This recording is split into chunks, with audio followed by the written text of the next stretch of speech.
Donald Trump stepped into the G7 summit expecting to command the spotlight, but Jimmy Kimmel pointed out a very different story.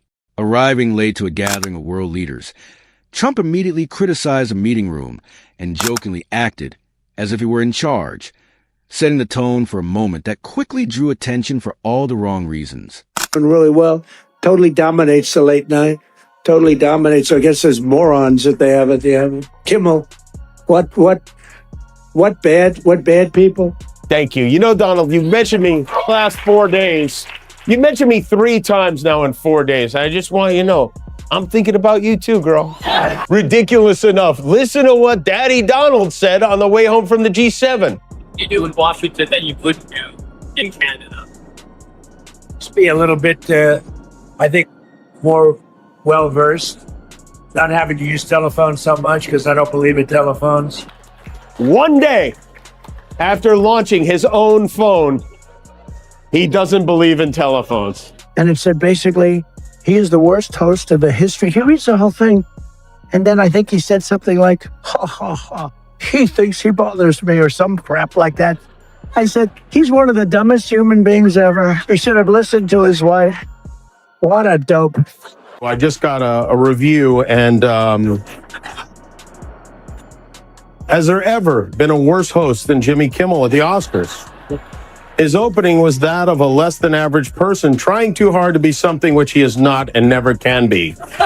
Get rid of Kimmel and perhaps replace him with another washed up but cheap ABC talent, George Slopanopoulos. And this stupid guy goes up, and just before the best picture of the year, the show is almost over. They're waiting for the best picture of the year. He gets up and he says, and his wife said, please don't do it. Please, darling, don't go out. His manager said, don't do it. I have to do it. He goes out and reads my truth to the entire audience right before the best prime time, the best picture.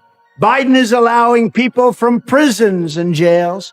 He's allowing people from mental institutions and insane asylums. Silence of the Lambs. Hannibal Lecter, remember?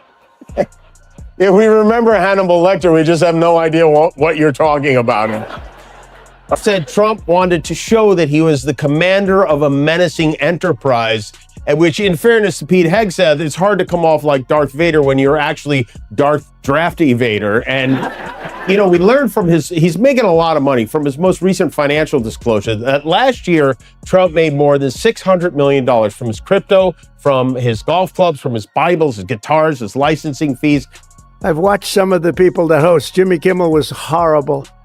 Some of these people, if I can't beat out Jimmy Kimmel in terms of talent, then I don't think I should be president. That's right. The folks at Instant Pot are working on a special 45-47 Trump edition Instant Pot. They're calling this the most embarrassing thing Trump has put his name on since Don Jr. I mean, Trump even complained that his chair was lower than everyone else's, turning a routine meeting into another headline. Jimmy Kimmel didn't need to exaggerate the moment because the cameras had already captured it all.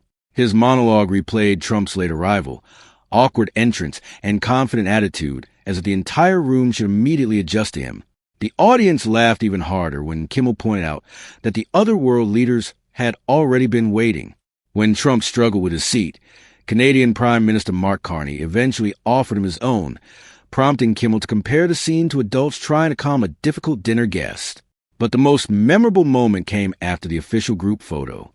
As the leaders broke into smaller conversations and greeted one another, Trump remained standing alone near the center. Kimmel paused on the image, arguing that it spoke louder than any speech. Rather than guessing what other leaders were thinking, he focused on what viewers could clearly see. At a summit centered on international alliances, the American president appeared isolated while everyone else moved on.